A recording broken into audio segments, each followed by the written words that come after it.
धेरै धेरै धन्यवाद।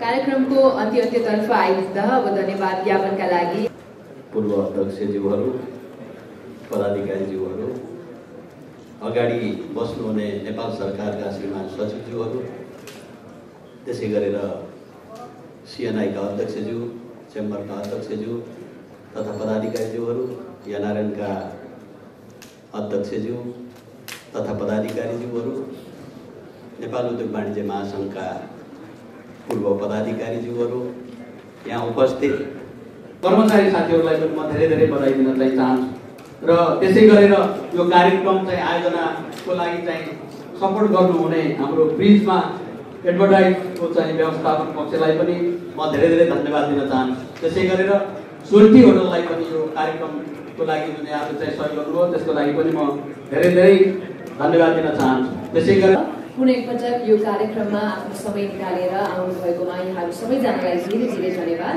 र यहाँहरू सबैजना छन् जसको समाधान छलफल गरेर मात्रै निकाल्न सकिन्छ। सम्माननीय सभामुखज्यूले हिजो त्यो मुद्दालाई यहाँ आफ्नो सम्बोधनमा महत्त्वपूर्ण ढङ्गबाट राख्नुभएको थियो। मैले त्यसलाई फेरि पनि दोहोऱ्याउन चाहेँ।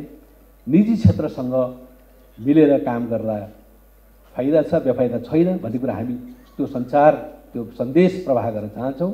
सरकार एक्लैले सबै चिज गर्न सक्दैन, दुनियाँ बदलिएको छ, हामी धेरै अगाडि गइछौँ। अब यहाँ यो जलस्रोतको विकासको लागि नयाँ सम्भावनाहरू खोलेको कुराहरू पनि उठेको थियो। मैले फेरि पनि यहाँ निवेदन गर्न चाहेँ, सम्माननीय प्रधानमन्त्रीको भारत भ्रमणको अवसरमा एउटा एनर्जी स्टेटमेन्टमा सही भएको छ, एउटा भिजन पेपरमा, जसले नेपालमा उत्पादित बिजुलीलाई भारतीय बजारमा प्रवेश दिलाउनको लागि एउटा महत्त्वपूर्ण आयाम थपेको जस्तो मलाई लागेको छ। त्यसमा केही वर्कआउट हुँदैछ, भारत सरकार सकारात्मक देखिएको छ, त्यसले गर्दा लाग्नु मलाई लाग्छ। हामी जब सस्टेनेबल डेभलपमेन्टको कुरा गरिरहेका छौँ, सस्टेनेबल डेभलपमेन्टको फन्डामेन्टल पिलर भनेको क्लिन एनर्जी हो, रेन्युएबल एनर्जी हो। नेपाल यो जलस्रोतको भरपूर उपयोग गरेर यो क्लिन एनर्जीको फिल्डमा वर्ल्डकै लिडर हुनसक्छ। हामीले संसारलाई यो बाटो देखाउन सक्छौँ, किनभने हामीले 2045 मा नेट जिरो कार्बन इमिसन हुन्छ है भनेर कमिटमेन्ट पनि गरेर आएका छौँ ग्लासगोमा। त्यसैले त्यो हाम्रो अन्तर्राष्ट्रिय प्रतिबद्धतालाई हामीसँग उपलब्ध यस्तो महत्त्वपूर्ण रिसोर्सलाई प्रयोग गरेर किन फाइदा दिन्छ, किन चाहिँ हाम्रो आर्थिक समुन्नतिको त्यसलाई महत्त्वपूर्ण पिलार नबनाउने भन्ने प्रश्न पनि उठेको छ। यतातिर पनि हामी सबै मिलेर काम गरौँ। मलाई लाग्छ जलस्रोतको सन्दर्भमा धेरै कुराहरू उठेका छन्। त्यस्तै गरेर अर्को यो विप्रेषणको सम्बन्धमा पनि हामीले गम्भीर रूपमा काम गर्नुपर्ने छ। कस्तो किसिमको इन्सेन्टिभ दिँदाखेरि विप्रेषणलाई ब्याङ्किङ च्यानलबाट अफिसियल च्यानलबाट भित्राउन सकिन्छ भन्ने विषयमा केही सुझावहरू पनि आएका छन्। त्यो विषयमा पनि हामी बेसेर छलफल गर्छौँ र फरेन करेन्सीको रिजर्भमा जुन चाप परेको छ त्यो चापलाई कम गर्नको लागि हामीसँग फरेन करेन्सीका स्रोतहरू जहाँ जहाँ छन् ती स्रोतहरूलाई गम्भीरतापूर्वक विचार गरेर खोजेर तिनीहरूलाई भित्राउनेतिर हामी लागौँ। यो पहल कदमी हामी सबैबाट भयो भने मलाई लाग्छ अहिले देखिएको समस्या पनि समाधान हुन्छ। र म अन्तमा निजी क्षेत्रका साथीहरूलाई पुनः आग्रह गर्न चाहन्छु, हामी खुला दिलले छलफल गर्न तयार छौँ। तपाईँहरूलाई सिंहदरबार पनि टाढा छैन, राष्ट्र ब्याङ्क पनि टाढा छैन, ढोका सधैँ खुला छ। अब कस्तो किसिमको सोच बनाएर अगाडि बढ्ने, कसरी सहयात्रा गर्ने भन्ने विषयमा बसेर छलफल गरौँ। नयाँ विकासको नयाँ मार्गचित्र कोर्न सकिन्छ। एउटा पर्फेक्ट किसिमको डेभलपमेन्ट कम्प्याक्टमा हामी सहभागी हुन सक्छौँ। यति कुराहरू राख्दै यो मौका दिनुभएकोमा म लगानी फोकस यो सम्मेलन गर्न गइरहनु भएकोले धेरै आशा त्यसले जगाएको छ। यहाँहरू सबैलाई आगामी सत्रहरू, छलफलका सत्रहरू सारभूत रूपमा परिणाम दिन सक्ने हुन् भन्ने शुभकामना दिन चाहन्छु। पोलिटिकल प्लुरलिजम भएको मुलुकमा विचारको विविधता हुन्छ, त्यो हामीले स्वीकार गर्छौँ। वास्तविकता नै हो। अहिले बाहिर बजारमा हल्ला चले जस्तो देशको अवस्था त्यति नाजुक छैन, तर सतर्क भने हुनैपर्छ। मैले 24 घण्टा अगाडि यही फोरमबाट, यही मञ्चबाट हिजो निजी क्षेत्रका उद्यमी व्यवसायी साथीहरूलाई हतोत्साही नहुन, नअत्तालिन संवेदित ढङ्गबाट अगाडि बढ्न आग्रह गरेको थिएँ। मैले 24 घण्टापछि फेरि त्यही कुरा पुनः यहाँ दोहोऱ्याउन चाहन्छु। निजी क्षेत्रसँग खुला दिलले छलफल गरेर रचनात्मक ढङ्गबाट उठेका समस्याहरूलाई सम्बोधन गर्ने र असहजतालाई निकास दिने दिशामा सरकार प्रतिबद्ध छ भन्ने मैले हिजो निवेदन गरेको थिएँ र त्यो कुरा म आज पनि यहाँ दोहोऱ्याउन चाहन्छु।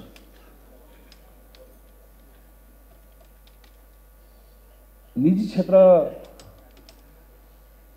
सरकारको अनन्य विकासको साझेदार हो भन्ने कुरा पनि म यहाँ व्यक्त गर्न चाहन्छु। साझेदारीमा र सहयात्रामा नै देशको भविष्य सुनिश्चित छ, आर्थिक उन्नति सम्भव छ भन्ने कुरा पनि म यहाँ व्यक्त गर्न चाहन्छु। अघि अध्यक्षज्यूले बोलिरहँदा एउटा कुरा यहाँ भनिरहनु भएको थियो र मलाई त्यसले छोएको छ, मनदेखि नै छोएको छ। हामी पनि यही मुलुकका नागरिक हौँ। अर्थतन्त्रमा हाम्रो लगानी 77% छ। यहाँ करिब 75% रोजगारी हामीले सिर्जना गरेका छौँ। सोही हाराहारीमा राजस्व हामी र हाम्रो माध्यमबाट सङ्कलन हुन्छ। हामी पनि सङ्कट हुन नदिन योगदान दिन चाहन्छौँ। हामीलाई पनि मुलुकको माया छ। आई थिङ्क यो देशभक्ति देश प्रेमको प्रस्थान बिन्दु यही नै हुनसक्छ। हामीले नयाँ ढङ्गबाट सोच्यौँ, नयाँ कार्यशैली अपनायौँ, नयाँ पद्धतिलाई अगाडि बढाएर यो विकासको समस्या समाधान गर्ने अगाडि बढ्यौँ भने मलाई लाग्छ यो अत्यन्त महत्त्वपूर्ण चाहिँ अवसर हुनसक्छ र आजको यो विशेष सभाले त्यो सन्देश प्रवाह गर्न सकोस् भन्ने मेरो शुभकामना छ। अर्को कुरा पनि उहाँले भन्नुभएको थियो, यो जुन मैले अन्डरलाइन गरेको छु, हामी लगानी गर्छौँ, प्रक्रिया सहज बनाइदिनुहोस्। हामी उत्पादन गर्छौँ, अवरोध नगरिदिनुहोस्। हामी रोजगारी दिन्छौँ, हडताल नगरिदिनुहोस्। हामी निर्यात गर्छौँ, प्रोत्साहन गरिदिनुहोस्। हामी पर्यटक ल्याउँछौँ, स्वागत गरिदिनुहोस्। हामी राजस्व बुझाउँछौँ, अपमान नगरिदिनुहोस्। चुरो कुरो यहीँनिर छ, क्रक्स यहीँनिर छ र उहाँले सारमा यो सन्देश सरकारलाई प्रवाह गर्नुभएको छ। मैले अघि नै निवेदन गरेँ, निजी क्षेत्र सरकारको अनन्य साझेदार हो, यसमा दुईमत छैन। मिलेर काम गर्ने कुराको विकल्प छैन। हामी सबै मिलेर देशको उन्नति र प्रगतिको लागि काम गर्ने हो। त्यसका लागि हामी एक ठाउँमा छौँ, एक ठाउँमा उभिनुपर्छ। त्यसले मैले केही कुराहरू छलफलको कन्टेस्टको लागि भन्न चाहन्छु। पहिलो कुरा यसले के डिमान्ड गर्छ भने युनिटी अफ पर्पस। हामीमा उद्देश्यको एकरूपता छ। त्यसले के खोज्छ? त्यसले सेयर्ड एउटा चाहिँ कमिटमेन्ट खोज्छ। सेयर्ड कमिटमेन्ट पछि हामीले के खोजेका छौँ? म्युचुअल रेस्पेक्ट र म्युचुअल एकाउन्टेबिलिटीका कुराहरू हामी गरिरहेका छौँ। त्यसपछि हामीलाई यहाँ भनिएको छ, अघि अध्यक्षजीले भन्नुभएको छ, सिंहदरबारबाट राष्ट्र ब्याङ्कमा हुने छलफल हामीलाई थाहै हुँदैन। पारदर्शिताको कुरा, तपाईँहरूसँग कन्सल्टेटिभ मेकानिकको कुरा उहाँले उठाउनु भएको छ। हामीले यस्तो एउटा संयन्त्रको विकास गरौँ जसले डायलगलाई निरन्तरता दिन्छ, एउटा संस्थागत सुदृढीकरणको कुराहरू गरौँ हामी त्यसमा। अनि हामीले एउटा कुरा मान्नै पर्छ, त्यो के हो भने रिफर्म भनेको कन्टिन्युअस प्रोसेस, एउटा पोइन्टमा अल्झिँदैन। अगाडि बढ्नु, अगाडि बढ्नलाई विश्व व्यवस्था हेर्नुपर्छ, छिमेक हेर्नुपर्छ, हाम्रो आफ्नो अवस्था पनि हेर्नुपर्छ र हामीले प्राग्मेटिक ढङ्गबाट आफ्नो दिशालाई, आफ्नो भविष्यलाई सुनिश्चित गर्न सक्नुपर्छ। यी कुराहरू मैले यहाँहरू समक्ष राख्न चाहेँ। लगानी चाहिन्छ, चाहे त्यो स्वदेशी होस् या विदेशी, तर मुनाफाको सुनिश्चितता नभइकन लगानी आउँदैन। प्रतिस्पर्धी व्यावसायिक वातावरणको लागि लगानी त्यसमा चाहिएको छ।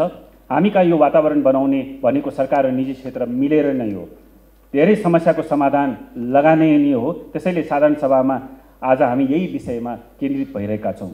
विदेशी लगानीको सहजीकरण गर्न एफएनसिसिआई एफडिआई हेल्प डेस्क पनि आजदेखि सुरु भएको छ। हामी आज उद्घाटन कार्यक्रम लगत्तै 3 सत्रमा छलफल गर्दैछौँ। हामी अहिले देखिएका तरलता र बाह्य क्षेत्र व्यवस्थापनबारे छलफल गर्नेछौँ। आयात बन्द गर्दा सर्वसाधारणलाई कतै नेपाल श्रीलङ्काको बाटोमा त लग्न खोजेको होइन भन्न लागेको छ। 2 खर्ब 47 अर्ब नेपालको शोधान्तर घाटा कति जोखिमपूर्ण छ। 6 महिनामा विदेशी विनिमय सञ्चित 16%ले घट्नु के स्वाभाविक छ? यो विषयमा आज हामी छलफल गर्नेछौँ। वित्तीय प्रणालीमा 10 अर्ब रुपियाँ मात्रै तरलताको उपलब्ध भइरहेको भन्ने कुराको अर्थ के हो? अर्थतन्त्रले गति लिन बित्तिकै किन तरलताको अभाव हुन्छ? सरकारको पुँजीगत खर्च सुरुमा नै किन हुन सक्दैन र किन 80% नाग्नै सक्दैन? उद्यमी व्यवसायीले यस्तो उतार चढाव भइरहेको ब्याज दरलाई कसरी काम गर्न सक्छन्? यी यावत प्रश्नहरू आज हामी छलफल गर्नेछौँ। हामीले सम्पत्ति अभिलेखीकरणको माग पनि गरिरहेका छौँ। यसैले अहिलेको धेरै जसो समस्यालाई समाधान गर्छ यो विषयमा छलफल होस् भन्ने हाम्रो चाहना पनि रहेको छ।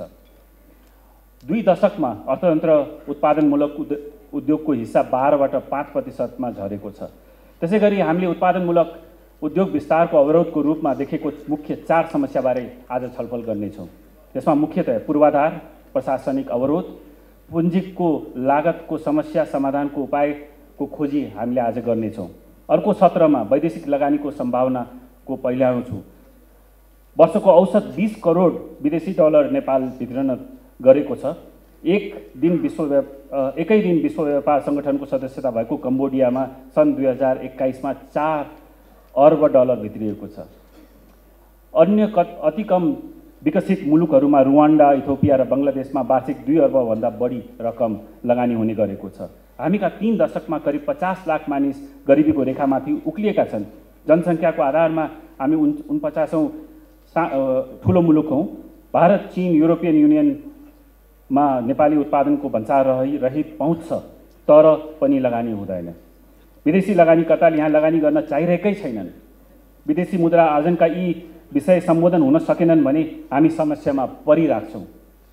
यसपटक साधारण सभाको छलफलको विषय नै हामीले अर्थतन्त्रमा धेरै समस्या समाधानको लगानी गर्ने हो भनेर मानेर हामीले छलफल केन्द्रित गरिरहेका छौँ। कोभिड पछिको पुनरुत्थानको लागि अझै हामी बिर्सन मिल्दैन। साना उद्यमी, पर्यटन तथा मनोरञ्जन क्षेत्रको लागि अहिले पनि सहयोग चाहिएको छ। जलविद्युतमा विशेष ध्यान दिनुपर्ने आवश्यक छ। लामो समयदेखि रोकिएको विद्युतको खरिद सम्झौता अब खोलिनुपर्छ। बाँकी विश्व धेरै अगाडि बढिसकेको बेला हामी पछाडि नै रहिरहनु हुँदैन। हामी सबै काम गर्न चाहन्छौँ, काम गर्ने वातावरण नै बन्न सकेन। आज मलाई समस्या भन्न मन लागेको छ, समाधानको कुरा गर्न खोजिरहेको छु। म फेरि पनि भन्छु, हामीसँग समाधान छ। केही समाधानको उपायहरू मैले माथि उल्लेख गरिसकेको छु।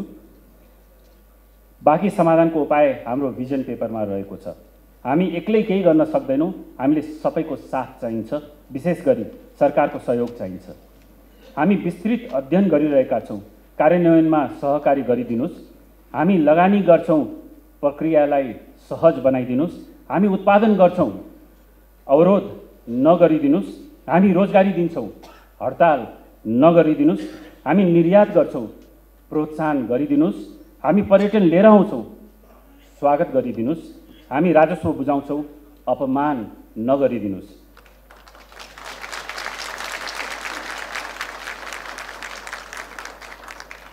पुनः यहाँ उपस्थित सबै महानुभावहरूलाई हृदयदेखि नै स्वागत गर्न चाहन्छु। धन्यवाद, नमस्कार।